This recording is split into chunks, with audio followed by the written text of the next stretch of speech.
Welcome to Stuff Not Taught in School, a series of videos about stuff not taught in school. Many of the topics are sensitive and all are important, therefore, all ages are encouraged to view. Today, I want to speak about consent. For most of us, for most of our lives, we have a sexual attraction to other people.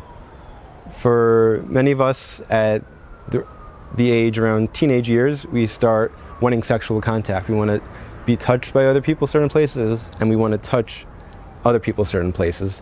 But at all ages, however, this sexual contact must only occur with permission from both people, with consent from both people, the person being touched and the person touching.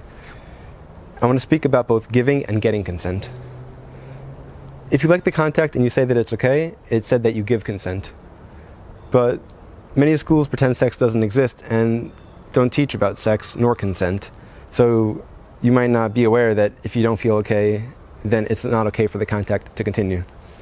So if you're not taught in school that it's okay to speak up for yourself, and an authority figure, maybe an older friend, is having sexual contact with you, and you're not feeling comfortable, but the other person is telling you, don't worry, it'll be okay, it won't hurt, you won't get pregnant, just the tip, that you might actually go ahead and trust that person because the schools aren't telling you that it's okay to speak up for yourself.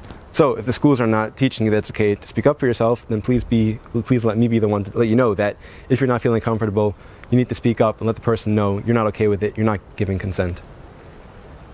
And stopping unwanted sexual contact sometimes can be as simple as just letting the person know, hey, I'm not comfortable, please stop. I'm not giving consent.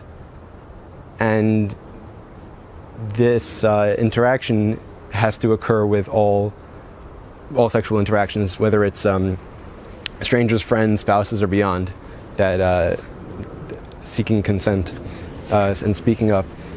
I also want to speak about getting consent, that if you want to be sexual with someone, that you make sure that the person's okay with it. Just because the person does not say no, it does not mean that the person is okay with it. Lack of no does not mean yes. And just because the person says okay in the beginning does not mean that the person's okay the whole time. Every time you try something new, it's important to check in, simply asking something like, hey, is this okay with you? Are you feeling okay?